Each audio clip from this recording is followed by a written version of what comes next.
Games, episode 6. Welcome back. So a couple things that we need to clear up right away. Really? That's how we're going to start? Yeah, because I feel like there were things that we said we were going to do, and we haven't done them yet. Like last episode.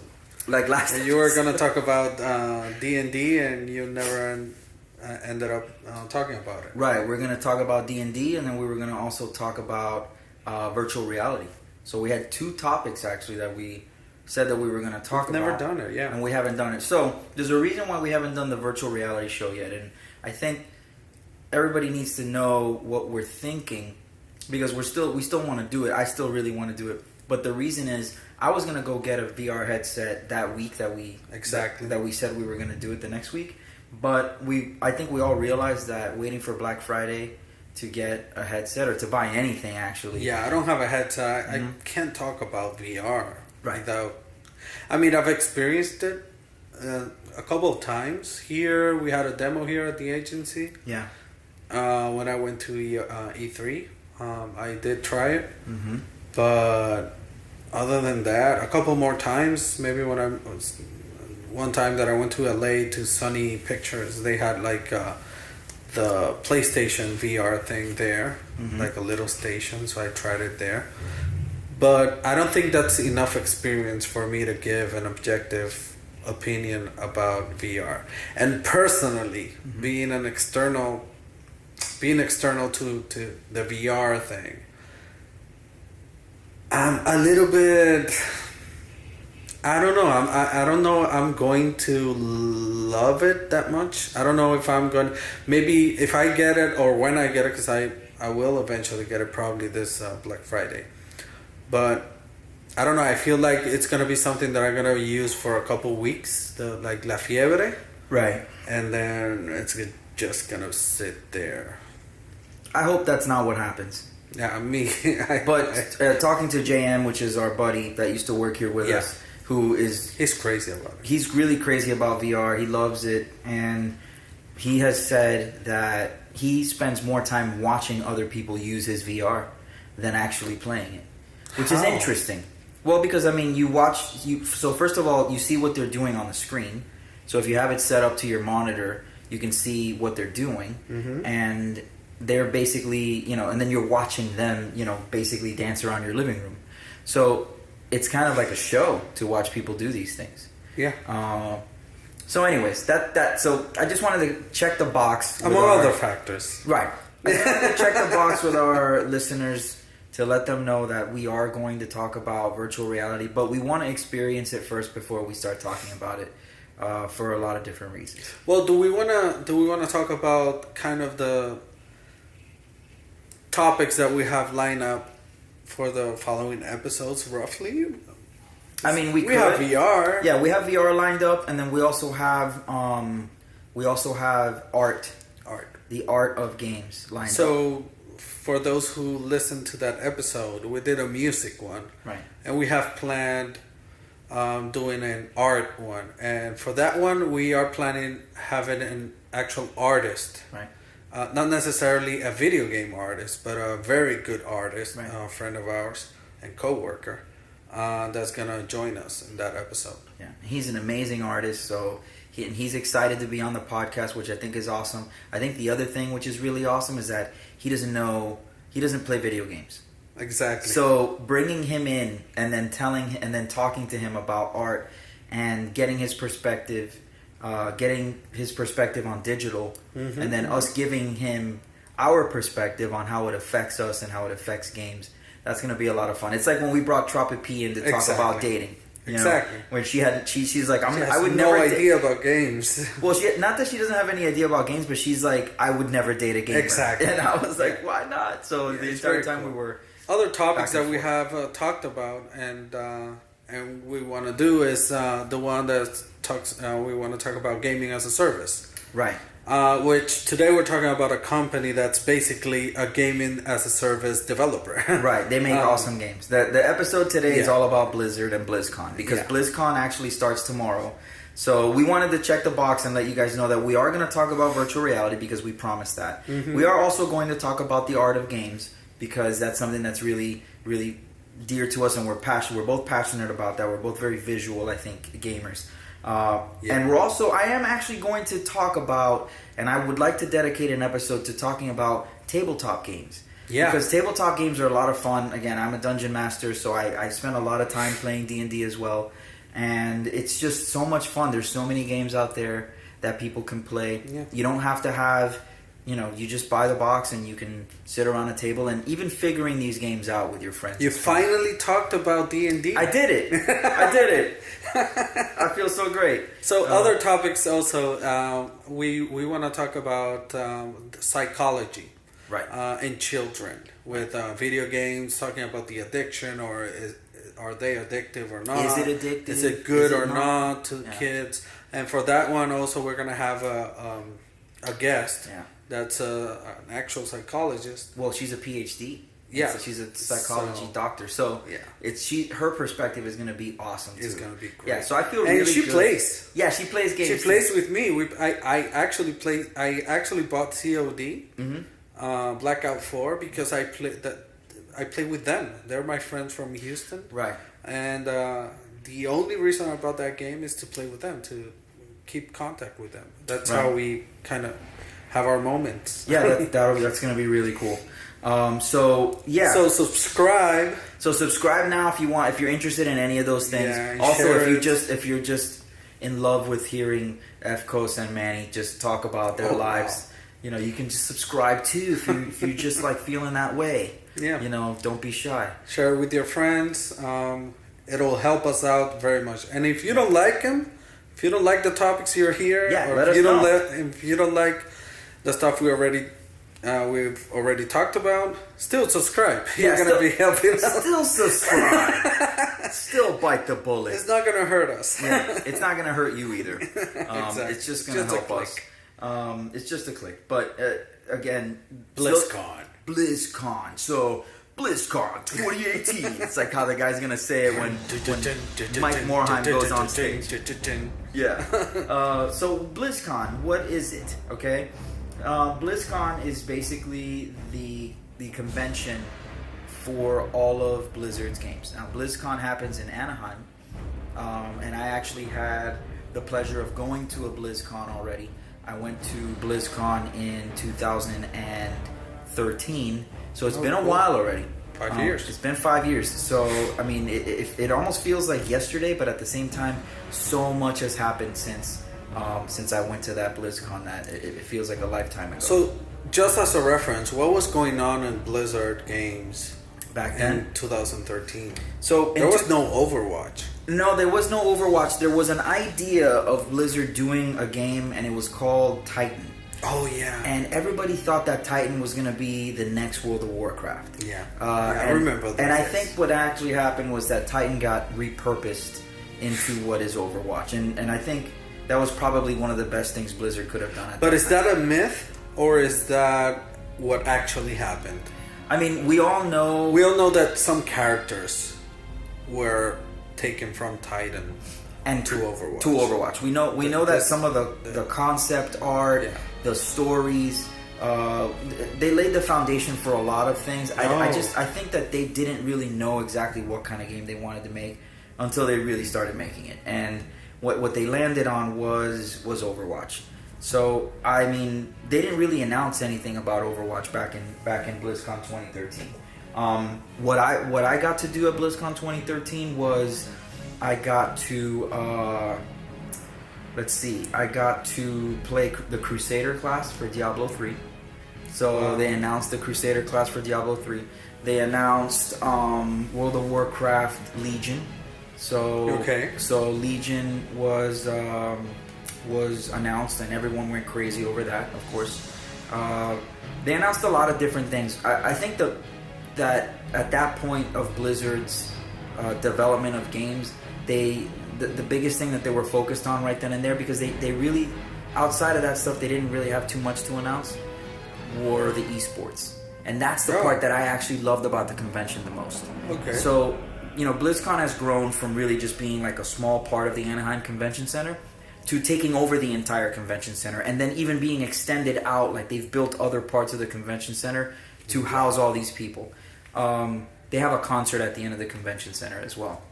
At the time that I went, it was Blink 182. So a band that I had listened to when I was younger, and they were a lot older when I got there, but it was a lot of fun to listen to them. Well, what I'm thinking is, this is a convention. I mean, I went to E3 this year. Yeah, so I'd like to compare. It was a actually huge convention with many developers there. We're talking about a convention from one developer. Right. So just imagine this, how big this, I mean, Blizzard is, the games are, right? Yeah. No, it was huge. It's already, culture. Yeah. Because it's just thinking, I mean, for me to think of a convention, if I compare, maybe it's smaller than E3, but we're talking about a developer that has its own convention. Yeah. With how many games? Like, I mean, not that many. 5, 6 games? 5 games, 6 games. It wasn't really like they had 50 games for people to play. This guy. So you got to think about. Yeah, you got to think. I mean, and what does that create? That basically creates an environment where every game they go really deep into every single game because they have to, because they only have X amount of games. And back then they didn't have. It wasn't Blizzard Activision yet, so they didn't even have Call of Duty. They didn't even have. I think. Well, maybe actually they had just made that connection or that merger, but they weren't they weren't promoting Call of Duty, and I don't think that they are at this BlizzCon either. I'm not sure. I mean, don't quote me on that. But actually, a correction. The Blizzard, the World of Warcraft expansion that they announced was Warlords of Draenor, was WOD. I didn't even know that one. Yeah, so that one was a very highly criticized expansion. Oh, yeah. It was going back in time, and so anytime you go back in time, whether it's a movie, whether it's any kind of storyline, comic books, people kind of feel like you're cheapening. You ran out of ideas, and now you got to go back in time, to do stuff. So you got to restart somehow. Right. The premise was all these warlords in Draenor, all these guys, Grom, Hellscream, Black Hand, all these orcs that were key to the storyline. All of that stuff happened in like Warcraft 1, Warcraft 2, Warcraft 3. Nobody really saw or got to interact with many of these characters in World of Warcraft. So the only way that they could reintroduce these characters for us to interact with them and play alongside them and hear their stories was to have us go back in time and go to Draenor before it was invaded by the Burning Legion. So these characters were from Warcraft, from the Warcraft universe, if you will. Right. But they weren't in World of Warcraft? They were from Warcraft 3 or 2? So they are in the World of Warcraft story, but I'll give you an example, like Grom Hellscream. So Garrosh's father. He's the guy that basically kills Manoroth. Okay, he sticks an axe in his head or whatever. Like, you just saw that in a cutscene. You didn't get to actually interact with Grom. Oh, okay. So they developed. And he was a warlord, and he had a personality, and he was the one that decided whether or not he wanted to drink the blood of the demons to make all the orcs green. So you learn that the orcs were actually like not green; they were brown. Right? Yeah, they were not green before. And you actually learn this in just playing the Burning Crusade, which is the second expansion. Okay. You go to Outland, which is Draenor, after the Burning Legion has landed there and basically destroyed everything. And you meet a clan. Who are the Burning Legion? The Burning Legion is basically Sargeras' army. Sargeras is like the Titan that was converted into a demon.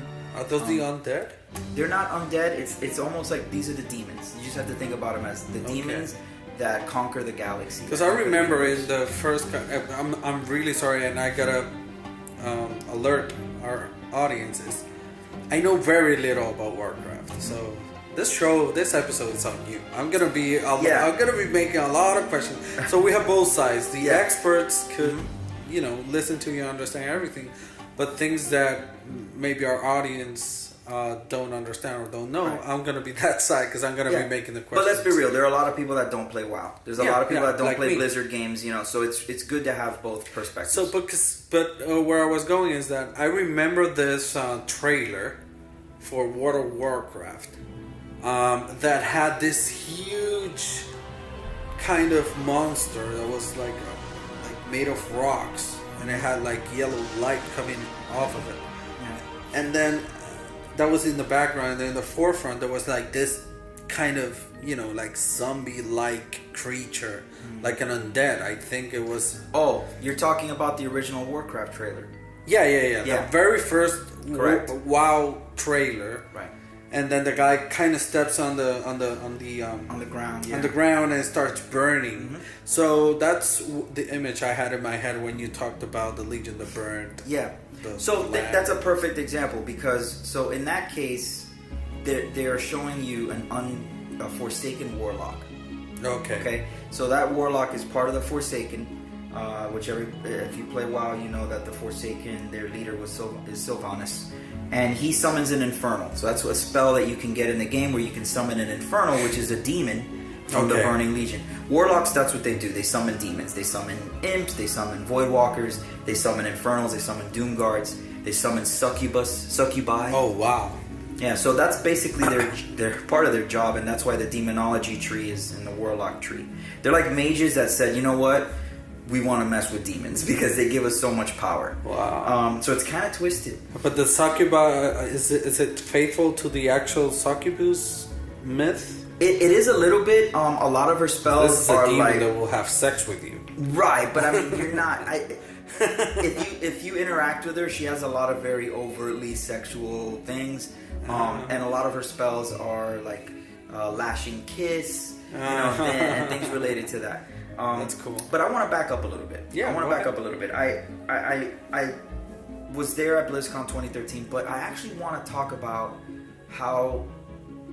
what my journey to get there was. Oh, because cool. it wasn't easy. It wasn't easy to get there. It's like my story of E3. Right, your I story can of tell E3. on other episodes. Yeah, no, but I think it'll be interesting to compare. So, first of all, to get a ticket for World of Warcraft, you have to basically play this game where as soon as the tickets go on sale, okay, you have to be online at your browser with the link ready to go there.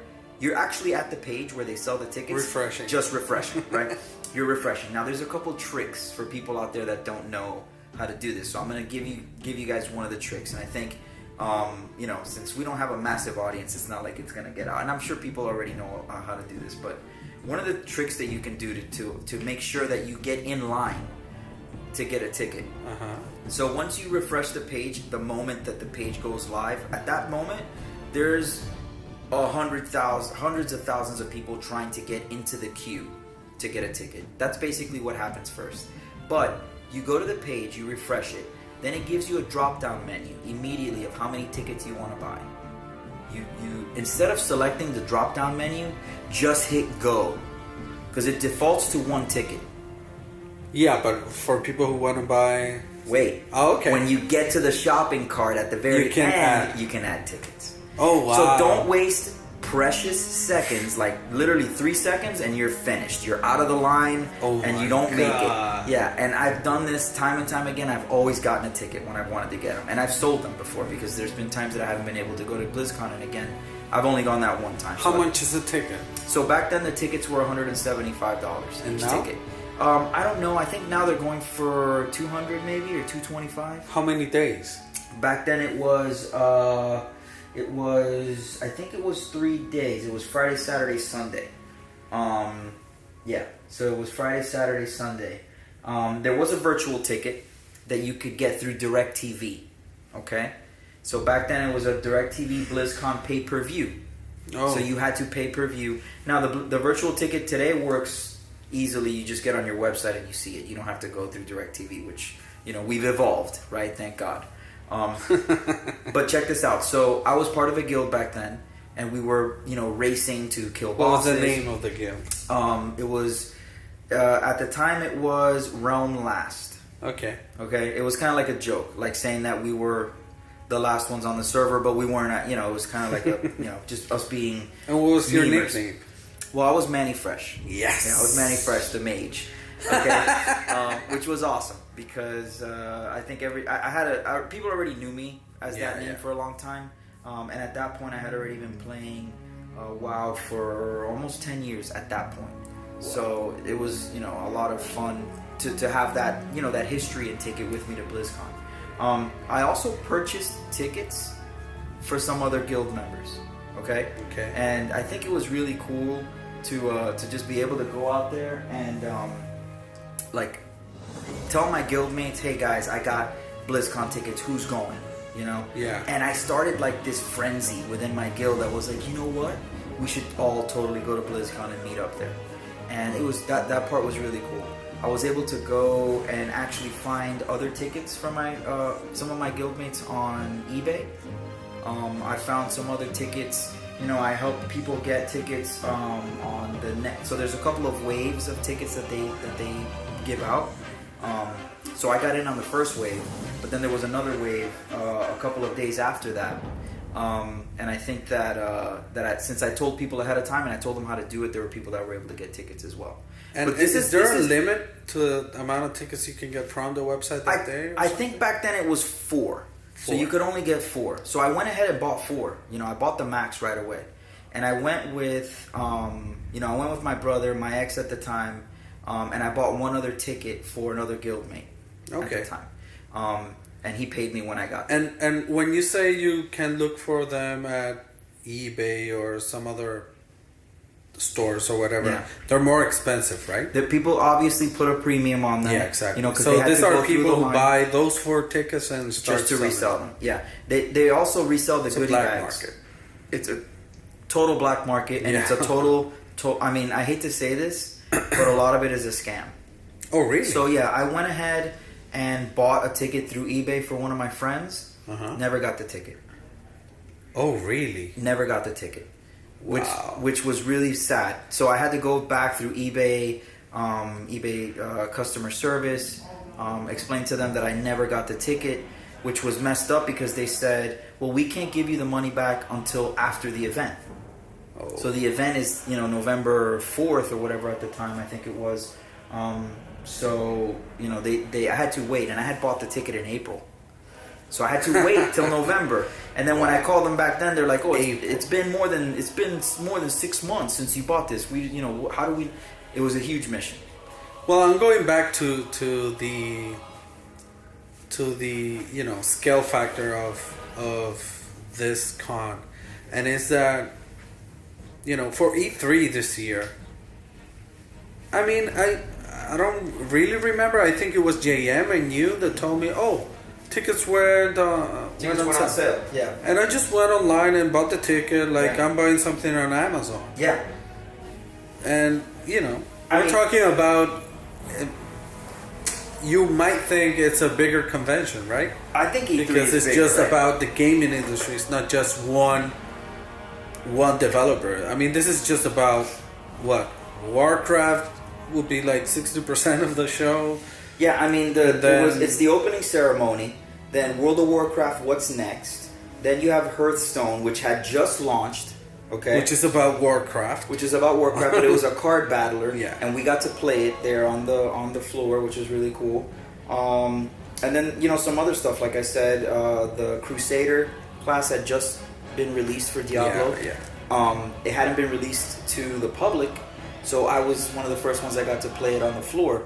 And I fell in love with Crusader. I mean, as soon as it launched, Crusader Diablo 3, I made one and I started playing that. But again, I think that, just going back to the whole journey on how to get there. Yeah. Then it was, okay, who's going? Figured out who's going, all my guild mates, and who's going with me. Then buying a ticket to get to California.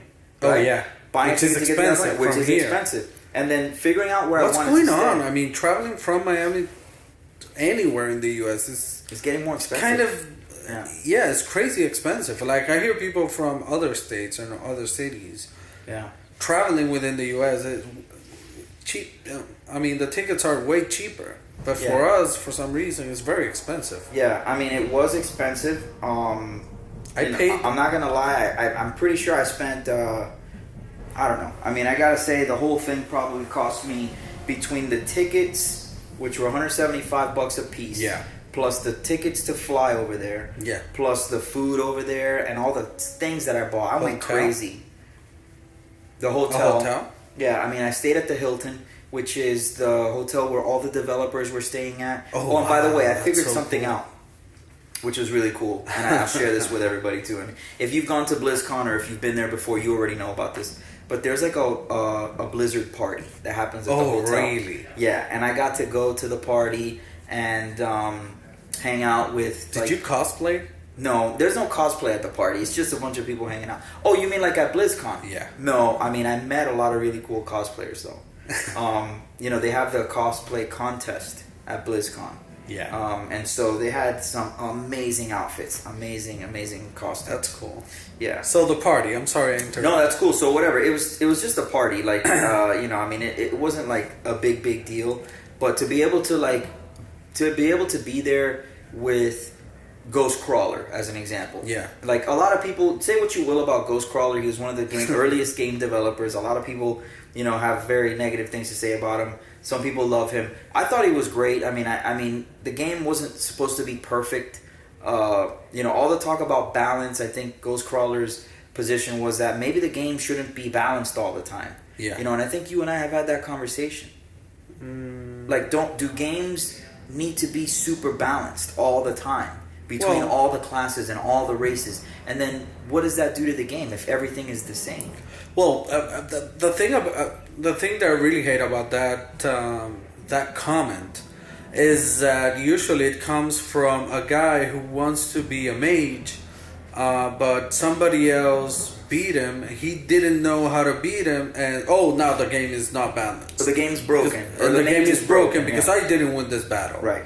And I've been trying for. I mean, it's like again, this is 6th episode, and we're gonna mention this game again. Yeah. But Dark Souls. Yes. I mean, you spent weeks trying to beat. Not me, because I just started. Mm-hmm. I have to announce that maybe. I just started playing Dark Souls on the Switch, and it's amazing. And you almost broke your controller. I almost broke my Switch yesterday because I was playing in handheld mode, and I was just raging. Anyhow, because that's a game you rage on. yeah. So thing is, I know people who spend weeks trying to beat a boss, and it's not about the game being unbalanced. Right. So there's so many people that just will, get pissed out. Oh, I didn't win this battle. I never beat this guy with, using this kind of character, so the game is unbalanced. Right. I mean, granted, the comments, I don't know any of the backstory of this guy and the comments they had with the unbalanced game, but usually you read the comments and they come out of thin air as just kids who are pissed because they didn't win. Yeah, and I think that a lot of people probably feel like if you just got destroyed by another character and you thought you knew what you were doing, Yeah. that character is broken or that yours You have doesn't to work. overcome. Yeah, I mean, there's things, sometimes you're not supposed to win, like what we were saying in the I mean, other games episode. shouldn't be designed for you to win. Yeah, I mean, sometimes you lose. That's part of the It's game. not that they shouldn't, but there's some games that are not designed for you to win. Right. Dark Souls being one of them. Dark Souls being especially one of them. If you see videos, there's a lot of people that say, look, it encourages you to win. No. In my opinion, and this is just my opinion, I know we can get a lot of bad comments because of this. Oh, no. But in my opinion, the game is designed for you to lose. You just have to overcome and win. I mean, it doesn't really encourages you to win. It makes you really win. I don't know if I'm explaining myself correctly. Another way of explaining it is like you have to accomplish winning. Right. Not only win because I encounter a boss and I have to, pass this level. No, you actually have to work towards winning that. Right. So, but yeah, the game is designed to fucking kick your ass, destroy you. Yeah, you're gonna get your ass handed to you many times. Yeah, you have to have thick skin. Yeah, you have to have thick skin. Some of the other things that led up to me getting there. Something that happened to me physically. I tore my MCL Oh yeah. Playing softball. I didn't know. Yeah, so I have a torn MCL. I used to play baseball when I was a kid, and I love baseball. And I went out with my company to play a softball game, and without warming up properly, I went to go make a routine play at shortstop, and I totally messed up my knee. Damn. So I went to BlizzCon like 2 weeks after that. All right, and 2 weeks after that, I felt like okay, but there was a pain that I had in my hip, and it was because my hip was compensating for the fact that my knee wasn't working properly. Yeah. And the first day of BlizzCon, I probably took like 6 or 7 aspirin throughout the course of the day because I couldn't walk. And so imagine being at a convention where you can't walk. Yeah, I mean, and for you, BlizzCon. Not And for only me, a convention. so now I've traveled halfway across the world, it feels like, to get to this place, and then I can't walk, which was pretty bad. But I did it. I suffered through the pain, and it was fine. That was unbalanced. That was unbalanced, and the knee was broken. So, Yeah. totally. Some of the things that I did like about it when I got there was that, guess what one of the subjects were? It was the art of World of Warcraft. Like the first night of BlizzCon, that evening, they basically had an entire panel discussing the art. And I loved it. I sat through that entire panel. So when we talk about the art of video games, I'll bring some of that stuff with me so that we can talk about it, because I think it was really cool how they talk about the settings, the lore, the direction of the story, and how it affects the art. Which was really, really cool. But one of my favorite parts of BlizzCon at that year was the World of Warcraft live raid. Now, do you know what a live raid is? No. So they had 2 of the best guilds in the world race through a raid. Oh, like really? Race through a raid to get to the last boss to kill it. Which means you basically had these 2 guilds. And they dropped the boss right on top of them. Oh my god. Yeah, it was Siege of Orgrimmar, which was the raid back then. And we were actually like progressing through it. Which so was you play in the convention? I did get to play a little bit of World of Warcraft at the convention, but what I got to play was Warlords of Draenor. So I got to play a little bit of the new So this thing you're talking about, you didn't play it? No, this was us watching 2 of the top guilds in the world play. One of them was Midwinter, and the other one I believe was Blood Legion. Don't quote me on that. I forget who the Horde guild was. And then the third was yours, right? No, I wish. But it was basically an Alliance guild and a Horde guild. And they were like racing. top 10. Well, for my class, but like, remember, it's about how good your guild does. So you could be the best mage or the best warlock or the best healer on the server, but your guild may not be as far progressed as that. But that's okay. I think the best part about that is that you also learn from other guilds on how to be a better team. You don't have to be the best at everything. You just have to be the best at and the most efficient at killing a boss. Yeah, that's it.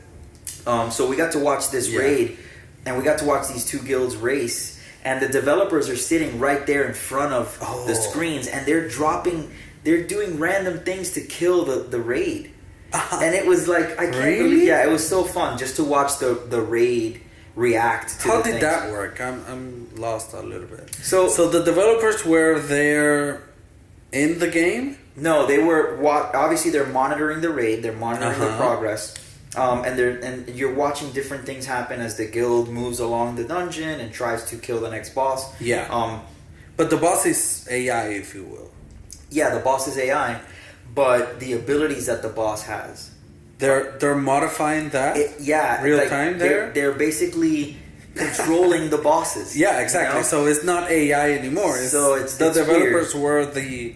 Yeah. It's like the Jason game where you can be teenagers, but there's one of the people in the lobby, if you will, that's Jason. A person, right? That's interesting. That's really cool. So it's interesting. So they had some effect on the game, So they were screwing with oh my god, they were screwing with them so much. Like, it was just so funny. So we saw that, and there were a lot of other things to do.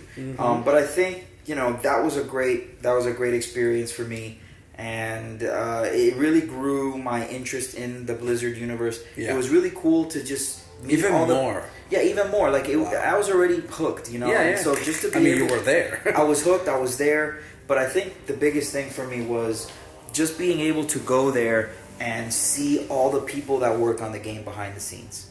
Talk to developers, talk to artists, talk to the musicians.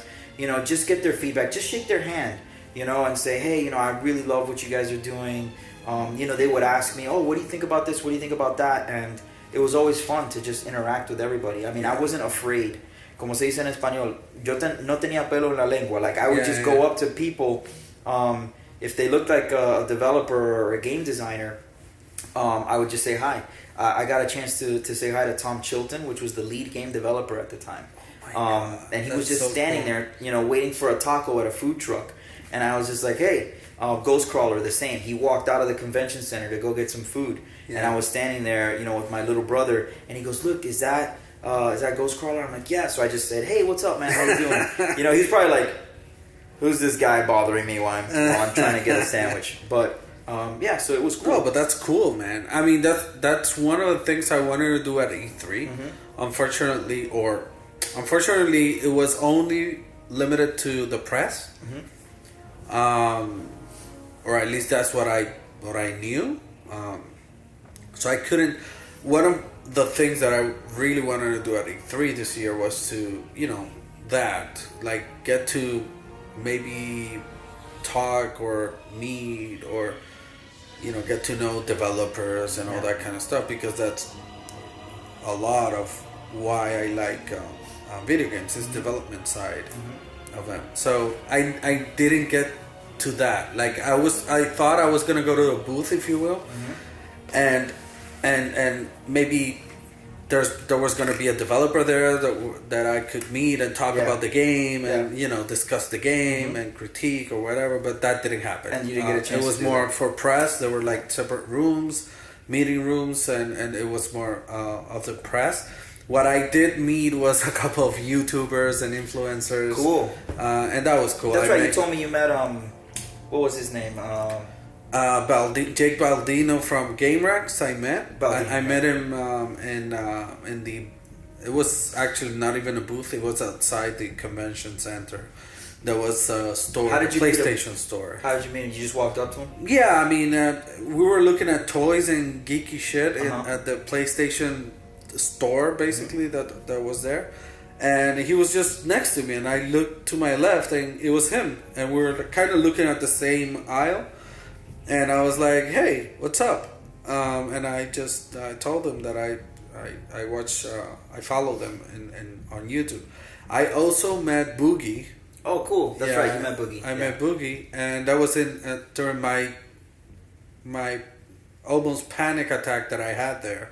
Because I don't know if I should tell the story of me getting to E3 now. I think it's good because, so my story of getting to BlizzCon was actually pretty smooth. Well, you know, I got my ticket, although it was very smooth. I lost money on the ticket, obviously. I got scammed on eBay, so don't get scammed.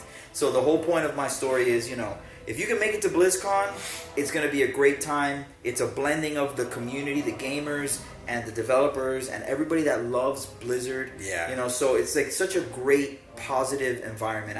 I even waiting in the lines, you know, to get to things. Interacting with people. You're interacting with people. You're talking to people. I again, just to add some more flavor to this, I'm standing in line, and the guy behind me is like, oh, you know, and I got my mage to this and that, and I turn around and I'm like, what are you doing with your mage? And we start geeking out on stupid stuff. And then another guy's like, he's with his girlfriend, and she's like, oh, I'm gonna go to the store to grab this, you know, and I'm like, oh, do we want to go over there? Like, I was asking my brother and my ex at the time, do we want to go?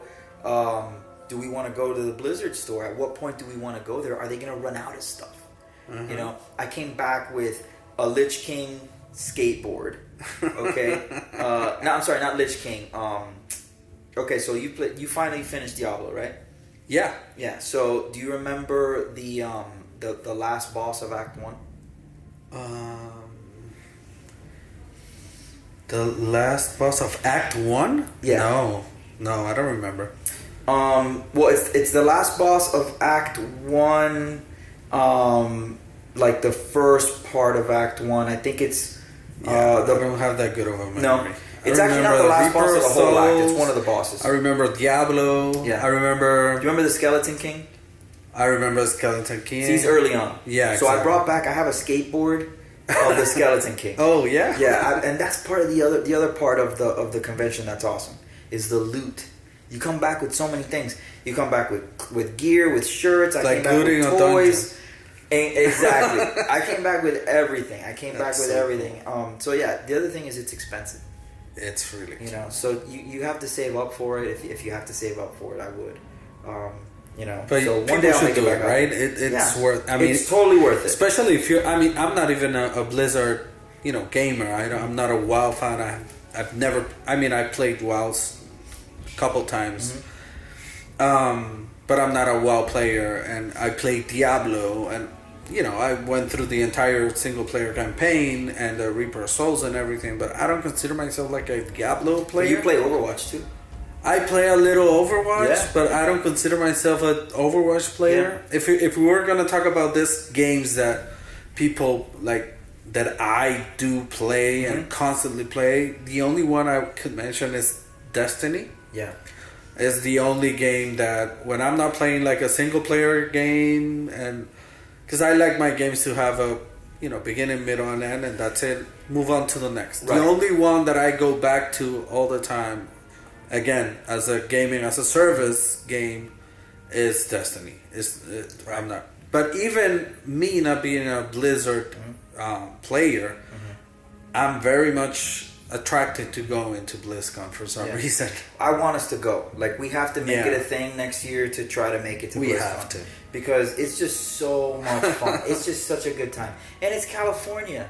It's Anaheim. It's right next to Disney. Yeah. Like, the vibe, the halo effect that Disneyland gives off is like, everything's going to be great. It's a magical place, man. Like, let's just have a great time. And again, friends of mine from all over the United States, right? Friends from Atlanta, from Minnesota, from New York, from Chicago, friends that you from met through other the parts of game. Florida that I met that were part of my guild. Wow. That we just met up in So your guild was made up of people from all over the place. It wasn't just like your friends here in Miami or something like that. Actually, there's a funny story about that, which is, so I obviously got into playing World of Warcraft through my friends here in Miami, because my friend Nick was the one that actually was like, yo, we played Warcraft 3 a lot, you need to get on this. And I went to his house, and I was watching him walk as a dead ghost, right? Because when you die, you're a ghost, and you have to run back. So I was watching him walk as a dead ghost back into Scholomance, which is a dungeon. And back then, Scholomance, you could take 20 people into it. It's not like it is now that you can only really go with 5 people. It's a 5-man dungeon. Back then, you can get 15 people in there. And he wasn't even max level. He was like level 55. And he was healing that dungeon. Because again, the game was just a rough, different type of game. It was different. Which is why I'm looking forward. Yeah, which is why I'm looking forward so much to classic WoW. So one thing about BlizzCon, and here I'm going just off of comparing with E3, right? Because one thing that I experienced in at E3 was that there's a lot of games that you want to play. I mean, there's new games that every developer is just showing a demo there, and you want to give it a try. Mm-hmm. But we're talking about Blizzard that they've only released a new IP like in 2014 that was Overwatch. Was it 14? Yeah, 14. So, other than that, it's just the same old games. Yeah, the same old. So, and there are only like 5, 6 games, 7 games, something like that. Right. So when you go there, there's no booths because the entire convention is Blizzard's booth. It's a massive booth. So no, there are some booths. What is it? There are some booths. There's booths. Yeah, there are about some the games. Well, no, they still have sponsors. So like Republic of Gamers is there. Oh, okay. Yeah, it's not like So hardware. Yeah, there's hardware sponsors. There's there's other sponsors that are there that that they're also giving out a bunch of really cool things too. So I mean, it's not just Blizzard. It's like 95% Blizzard. And then the 5% is what like, you use to play Blizzard. Right, exactly. Okay, so you have, computers, headsets. Yeah, all kinds hardware. of other stuff. We came back with a lot of maybe a lot Twitch. of stuff. Well, back then, Twitch yeah. was like in its infancy. But maybe now. Now I'm sure that they might have something. So in order to, let's say, then, do you actually have, available like computers and things for you to play the games? Yeah. So are there lines for that? Yes, there are lines. Because at E3, let me tell you, I went 3 days to E3. Mm-hmm. I basically played like a game a day. Okay. I mean, I played more, especially the last day. But the last day, I just decided to play things that I just found that weren't as full and packed as the ones. Because, for example, I wanted to try Odyssey. Back at E3, Odyssey was just a demo, which I'm playing now, Odyssey, and it's awesome. Right. It's an awesome game. I love what Ubisoft did with Assassin's Creed. But anyhow, I wanted to try Odyssey because I was big into Origins. I really liked it, and I tried every single day, and I couldn't. The lines were just crazy. Ridiculous, right? Ridiculous.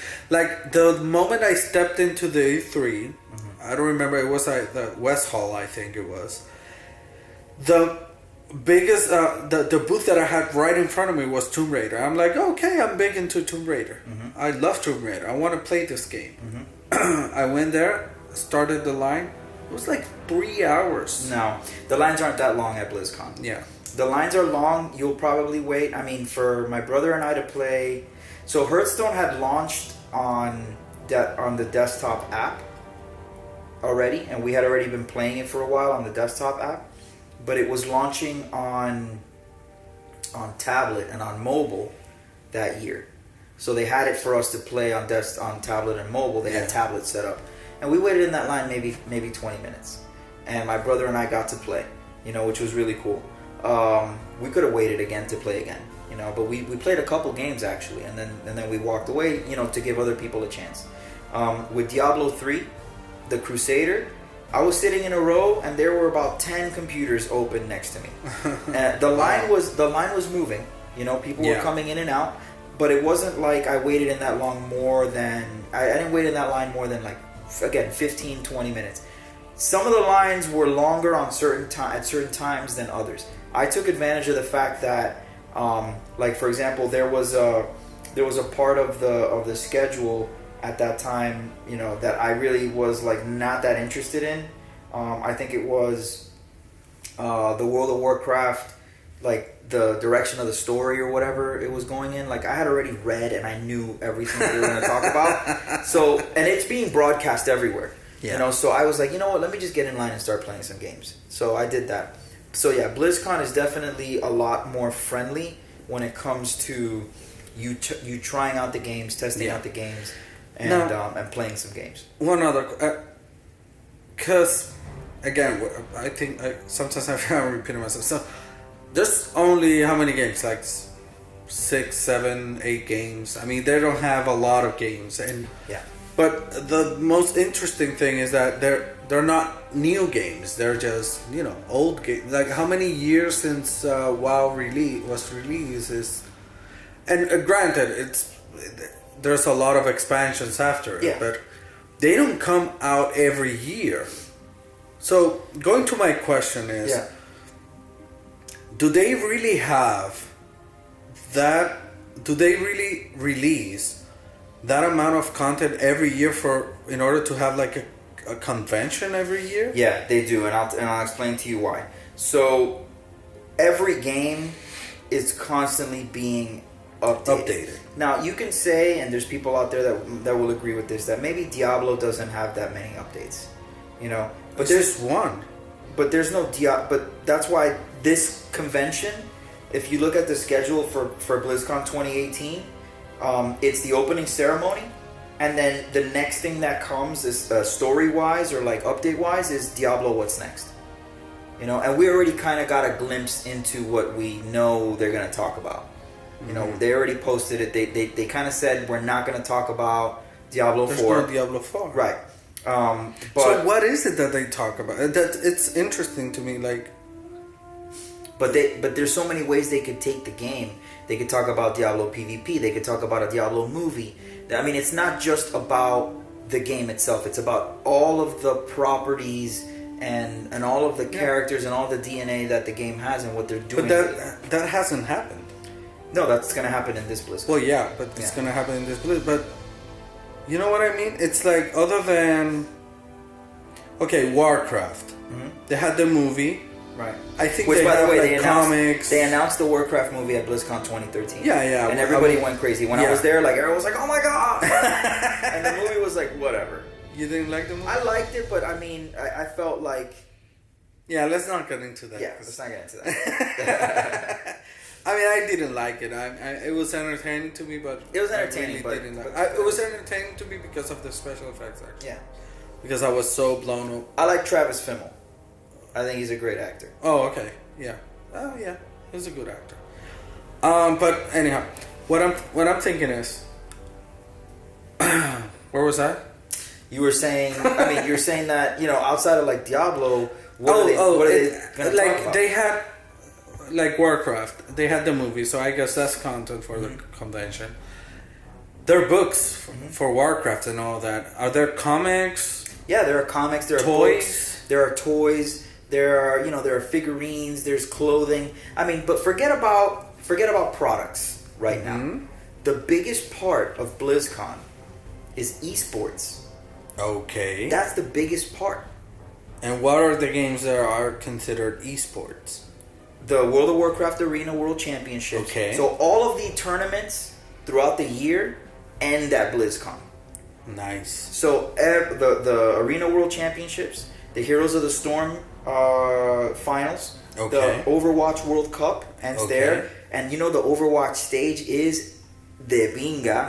Like, it is fucking awesome. Yeah. Like, have you seen it? Oh my god, I have to show you the video after this. And if you're listening to this, just do yourself a favor and like Google it, because you are going to be blown away by the design of this stage and how beautiful it looks. Like, you know, you see a lot of esports competitions, and you know, it's like people looking at a stage, and you know, one group is in one box, and you know, or one team is in one box and the other team's in another box. Yeah.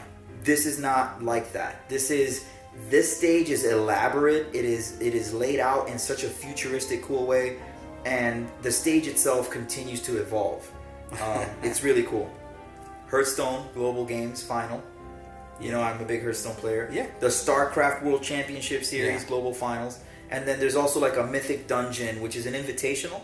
It's not really like a championship. So all of Blizzard games are basically in esports. All of them. Except for Diablo.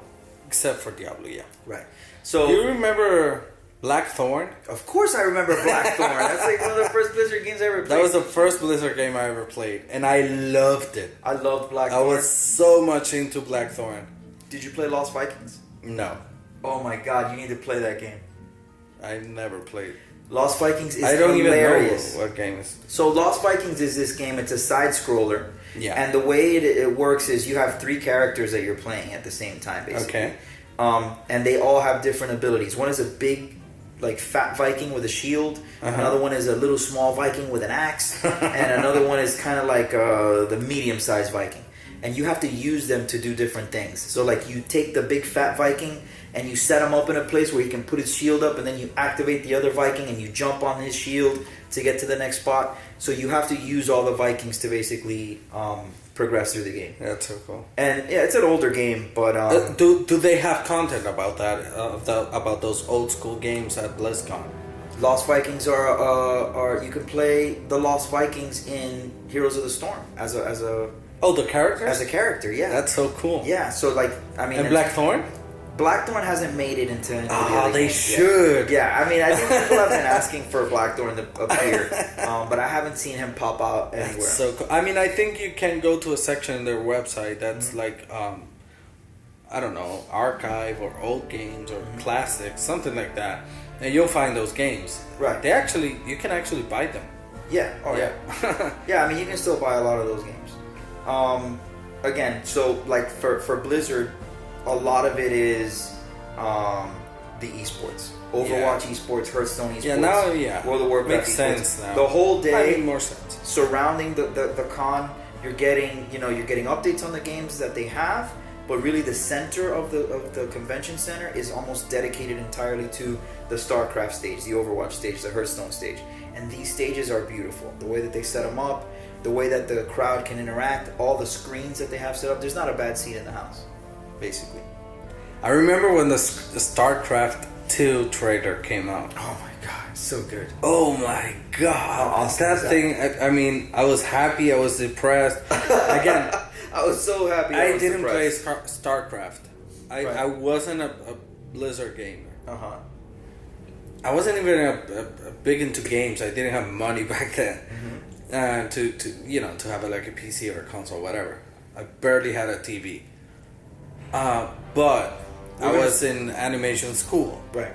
And when that trailer came out, that cinematic, I was like, oh my god.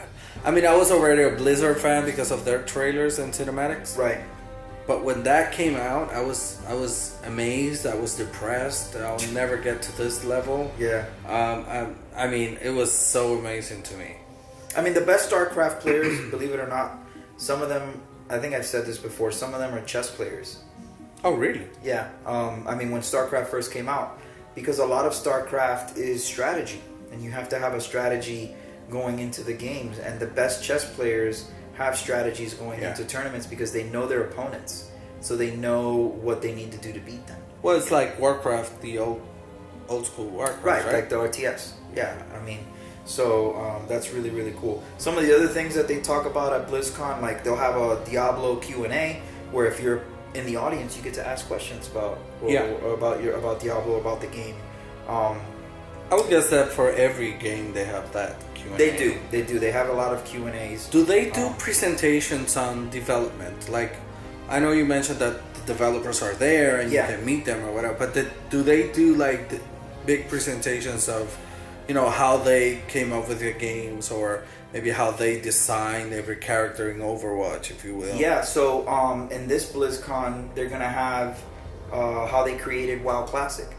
Oh. So all the thought and thinking that went into that, and all of what the is work. WoW Classic? So WoW Classic is going to be Vanilla WoW relaunched. They're gonna remaster it, if you will? It's like remastered, basically. But they're trying to do the best that they can to keep the original game intact. Yeah. So it's going to be interesting, to say the least. So what would you say? It's refreshing, like geometry and textures and that kind of stuff, or gameplay mechanics? I think, there's a post out there on it, but I honestly don't know. I've heard a lot of different things. Guess what? I'm going to get to play it tomorrow. Because I got the virtual ticket, so I'm going to get to play a little bit of it, and I'll let everybody know what I thought of it and where I think it's going. But they have other panels like crafting cinematics. They have a massive, really amazing cinematics team. So how do they do that? They go through the detail, the music, everything. Bringing heroes to life, creating World of Warcraft art, inside the world of sound design. They have a whole panel called Soundcraft. Nice. So, I mean, you have, if for whatever it is that you love, forget about the fact that you're at BlizzCon. If you're an audiophile, if you're a visual gamer, if you're a storyteller, there's something for you. Right. Yeah, and they're very good at everything. Yes, exactly. I mean, the art, I know you've mentioned it before. Mm-hmm. I mean, like this comment of Warcraft and Diablo and this game's not having the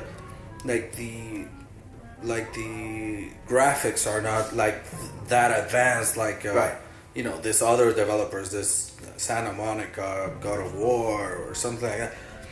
I mean, I think I have an opinion on that, is that yes, they might not have they're not using the latest technology on graphics, but their design, it's impeccable. Mm-hmm. And I think they do the games by design that way. Like Overwatch, it's very cartoony and it's very but that's by design, and the design is beautiful. Oh yeah, it's so good. It's so beautiful. It's not that they're lacking technology; it's that they design the games that way. Yeah. And if you see that from the designer eye, with the designer eye, you see that these games are very, very, very beautiful. It's incredible. I mean, and granted, I mean, Vanilla WoW by now. I was talking about it. Yeah. With you. Yeah.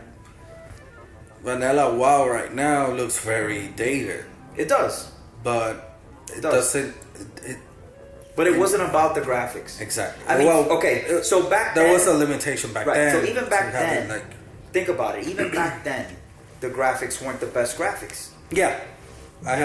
But they have to consider that they were probably expecting a lot of players in the same scene, a lot of things. And we talked about that. So I mean, that's heavy on the graphics card. Right. So they have to keep it very, very low. But you know what? I did some more research into that. They don't have those limitations anymore. No, because they have so many instances and so many servers and they have the hardware and the technology. The limitations and the bottlenecks are actually on our side, on the consumer side. Yeah. Right. So, but still, they know that, and they want to provide the smoothest game experience of it possible. I mean, I'm amazed. I have in my PC when I play Overwatch. Yeah. It's such a good polished. It's so smooth game, and there's so many things happening. I know, it's awesome. Explosions and things, people jumping and graphics and the UI. There's so many things happening, and that game doesn't lag. It doesn't. There's nothing. It's beautiful. There's no hiccups. Yeah. There's no bumps. At least not that we can see. Stays consistent. Another thing that happens is and you were mentioning it, the cosplay exhibition. Mm-hmm. So tomorrow night at 8:30 they have the cosplay exhibition for an hour, and everybody that goes dressed up gets on stage, and then they get judged, and then they pick the best three. Ooh, I want to see the Sylvanas. I'm sure there's going to be a Sylvanas. I'm sure there's going to be a Sylvanas. Yeah, and there's all kinds of cool characters, and beautiful characters. That's another thing. WoW is such a beautiful game. So there's a lot of opportunities for you to find a character that you think is beautiful or horrible looking or demonic, and dress up as them and show your stuff on stage. That's the first night. Then the last night, which is Saturday, the closing ceremonies are with a band called Train. Train? Yeah, do you know Train? No. Oh man, Train is such a good band. So I actually saw Train. What kind of music? Train is they have a lot of different songs that they sing. Some of them are more upbeat than others. Well, it's a band. I would guess they play songs. No, but okay. So it's a band. They have instruments, and don't make me put a hashtag out there on all the songs they make. I had to say it. No, it's okay. I deserve that. Sorry for being a smart ass. No, I mean, look, I got to see Train when I went to go watch Hall & Oates, and one of their most famous songs is "Hey Soul Sister." Hey Soul Sister. I'm not gonna sing the song because this is not a song singing podcast.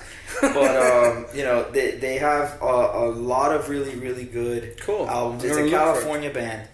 They opened up for Hall & Oates when I went to go see them here in the BB&T. They were awesome. The lead singer's name is Patrick Monahan. Okay. And check them out. I mean, their 2001 album called Drops of Jupiter won 2 Grammys. And certified double platinum. So a really good band. I'm an ignorant. No, hey, what you asked me what kind of music, and I said, well, they have songs.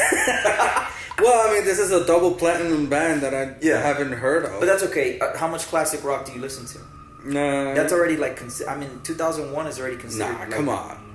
It's kind of like alternative classic. Yeah, but that's it's old. It's an old band. It doesn't necessarily mean it's a classic band.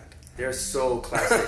They're so old. But I have a question regarding. Well, they're an old band with a classic style. Would you say that these bands are WoW or gamers or no? So I used to think that maybe Blizzard was catering to a certain community. Mm-hmm. Maybe they thought that the gamers wanted one thing or another. They just want to put on an entertaining show.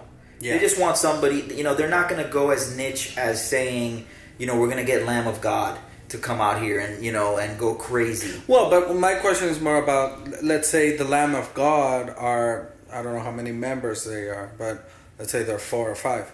The 5 of them play WoW.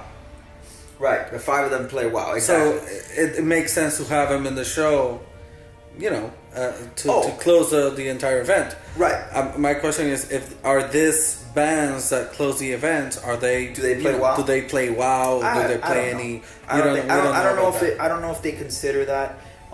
Just to name a few of the bands that have closed the show. Mm-hmm. One that you might know, Metallica. Oh yeah. Blink. Wow. I said Blink 182. Yeah, that's big. Train was another one that's going to be closing this one. So Marilyn Manson. I don't know if Marilyn Manson has done it. I'm just throwing names. And one other thing, there's a lot of celebrities that are WoW players. Yeah, there are. Like Mila Kunis is one that I remember because I like Mila Kunis. Man, I remember when Mila Kunis said that she played WoW. I think all of my friends and I were like, divorce. No, I wasn't married. I was like, let me go see what server she's on and make a character there and try to run into her. So some bands that I've played at BlizzCon are Tenacious D. Oh, cool. Foo Fighters, Ozzy Osbourne. I said Blink and I said Metallica, Linkin Park, Weird Al Yankovic, and Muse. That's huge. These are all headliners. Yeah. These are all headliners. These are like... So, some serious bands. Again, serious bands. Providing entertainment. Wow. But back to the celebrities. Do you think that... not do you think, but did you encounter any celebrities at BlizzCon? I didn't see any celebrities personally at BlizzCon. I think that what I wanted to, but when you said celebrities, the first thing that popped into my mind was Henry Cavill. You saw Henry Cavill there? No, I didn't see Henry Cavill. I saw his story, which was, you know who Henry Cavill is? Yeah, Superman. Superman. Yeah. So guess what? Well, now Gerald. Well, yeah, now Gerald. Right? But you know what? He's perfect for it because he's a gamer. He is. Big time. He played World of Warcraft a lot. As a matter of fact, Scott Pilgrim's movie, right? I think so. He's that guy with the white eyes and stars. Yeah. He was basically tanking for his guild, okay? When he got the call from the director of Superman to tell him that he was going to be Superman. And he almost didn't answer the phone because his guild was like, we're about to kill this boss. Oh. And, we've been making attempts all night. And his story is awesome. Because, here's this guy who is, this big, tall, handsome guy. And, you when you hear him talk and when you like see his videos and stuff like that, he's such a cool dude. He is like the most down-to-earth, coolest actor I have ever seen talk. That's awesome. And the fact that he plays WoW just solidifies it for me that he's probably my favorite actor of all time. And the guy was like, hey, I almost didn't answer my phone because I was tanking for my guild. So that was really, really cool, I think. But he did, by the way, pick up the phone. And he did get the news. By the way, guys. Movie. Yeah, and we saw the movie. And it was really good. So obviously Man he of picked Steel. up the phone. That's interesting. So I'm glad he picked up the phone because. So I wonder if this people go. I mean, what if these people go to this event? I'm sure that they go. I'm sure that that's a big deal for them. Where are you going? Yeah. Ask them to shut up. Yeah. Thank you. Sorry, audience. There's people here and they were making noise. Yeah. So money went. I want to tell them hey, let me talk about WoW, please. I'm kicking over here. Yeah. So yeah. I mean, I would guess that people. Wow, they are really quiet. Oh, hi. Yeah. Yeah. Yes. There's people want to know why we're telling them to be quiet, and I'm like, we're doing the podcast right There's now. people coming here to see what's going on. Yeah, see, we're celebrities at our job now. Yeah, people feel like we are famous and everything. Thank you, guys. Thank you, no problem. Hey, anytime. But yeah, so celebrities are a thing. I haven't met any at BlizzCon. I'm sure that they were there. But there are a lot of really cool World of Warcraft stories and stories of other games of celebrities that have played video games, especially Blizzard games. So I think that's really, really cool. Well, you want to hear my story of E3? Yes. My journey getting there. It was challenging. Not because of getting the tickets or anything. It was just the whole thing that happened to me over there. It was really weird. But I'm going to try to make this story short. But I got my ticket. I got my plane ticket. And I got my Airbnb. And I did that fairly quickly. Like in one afternoon, 1 hour, I found everything and I just purchased it, right? And got my vacation and went to LA. So, getting to LA is where my ordeal started. Because me being a little bit too naive, I kind of trusted in Airbnb. I never had an issue with Airbnb before. So I kind of trusted. And it's not, I'm not discrediting the service of Airbnb, but I never bothered a lot in contacting the person that actually the owner of the apartment I rented. So I did it like 2 days before going to LA. Okay. And because I remember I sent him a message through the system, and like confirming that everything was okay. What if I had to do something particular for when I arrived or anything? So he never responded. So 2 days before going to LA, I called, and the guy responded to the phone. He answered the phone, and I explained to him, "Oh, it's me, Francisco. Whatever. I'm the guy who rent. Let me write you back through Airbnb." I'm like, okay. Well, the guy never responded, and after that, he never responded to my phone calls. So I got to LA, and I'm like, I'm screwed. I don't have an apartment, but let me just get there, and you'll figure give it out that final shot. Yeah. But I was like nervous. I was pissed. Everything at the same time. So I got there. And I realized that there I noticed that, I saw the building that the post on Airbnb had, like the picture of the building. And I saw it, like when I got there, I saw it and I'm like, hey, to the Uber driver, it's here.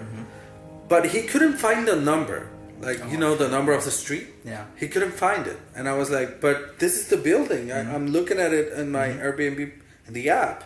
This is the building. Drop me off here. I'll figure it out. I noticed that the number on the picture of the Airbnb was deleted, was erased, photoshopped out. No. And I was like, I'm screwed. And then the number on the address, the actual address, text address, not in the picture, was different. Let's say it was 2100, and the actual building was 2001, if you will. I was like, okay, I'm screwed. Okay, this is confirmation that I'm screwed. Right. So that was me arriving the day before the event started. So, anyhow, I called Airbnb. They got me another apartment, and I was in my by night. I got a place to stay. Thank God. Thing is that it was in, I think it was in Hollywood. It was further than you wanted I mean, it was really close. The one that I got in Airbnb was really, really close to the event. That's how he was able to scam everybody. Yeah, probably. So I got scammed with an eBay ticket. You got scammed with an Airbnb. Exactly. So there's scammers out there just waiting to scam So people be careful, going to people. events. Be careful. Yeah. But this is not this is not the end of the story. So I got my apartment. Okay, next day, I go to my event. I go to E3. I'm excited. Okay, take my Airbnb. Not Airbnb. My Uber.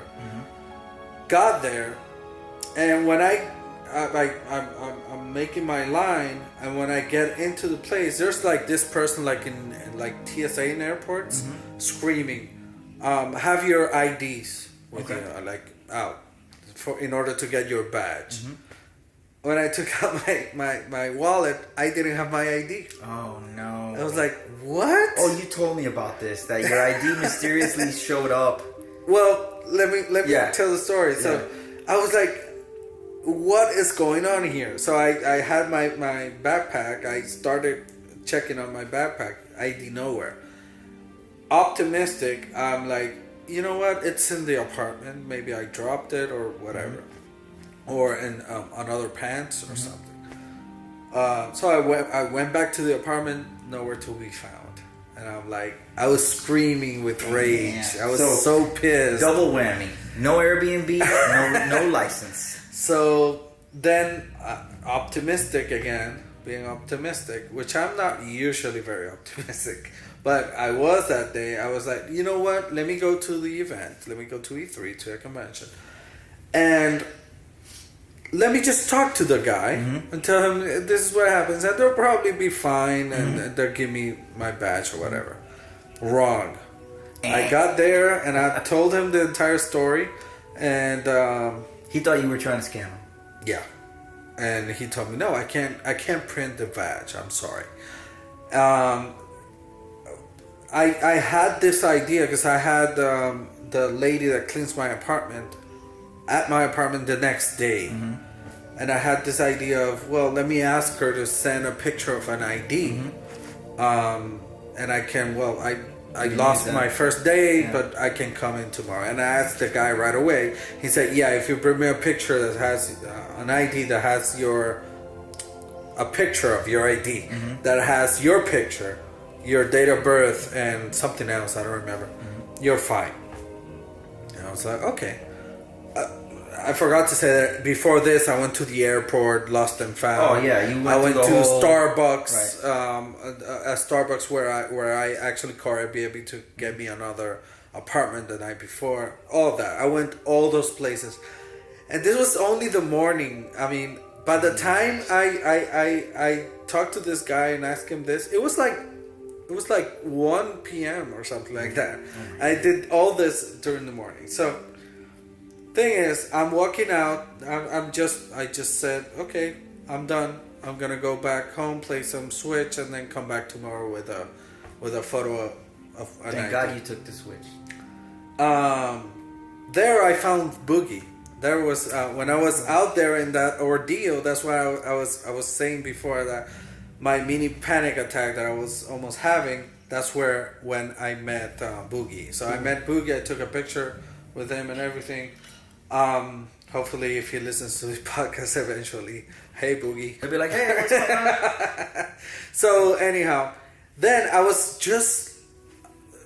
I took my phone and I said, you know, maybe have a photo of a license or an ID or something in my phone for some reason. And I did actually found one. Nice. And it was my cédula de República Dominicana. Claro que sí. For some reason. I think it was that I found it because I always kept it. Es que la Virgen de la Altagracia quería. Me está cuidando. Me estaba cuidando. So I think it was that I always kept my cédula. And Yeah. I think it was that I found it one day and it was funny to me and I sent it to somebody. Yeah. I think it was something like that. So I had it there, the picture. And I just ran to the guy and showed it to him. And he was like, what is this? What the fuck is this? And I'm like, this is my ID from DR, I'm Dominican, blah, blah, blah.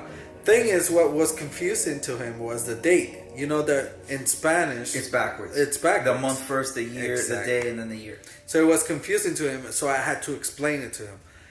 And Or the day, the month, and the year. Yeah. And then he finally said, okay, yes. And Well, he how's that printed so out the confusing? badge. Oh, I'm sorry. Yeah, I'm sorry. Well, Yeah. What's your birthday?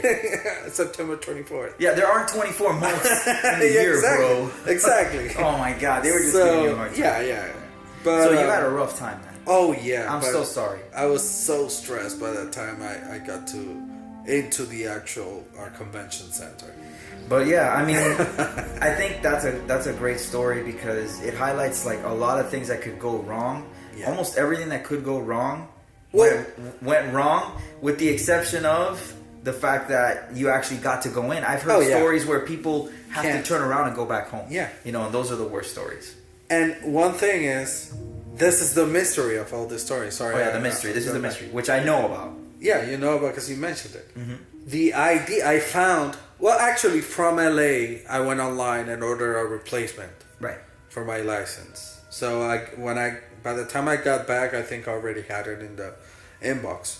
Thing is, months after, I'm looking things. I think I'm at the car wash, and I'm open one of the glove compartment. Not the glove compartment. It's the one that's like here on the side, and the ID was there. Now the question is, if the ID was there, How'd you get to California? how did I get to California without an ID?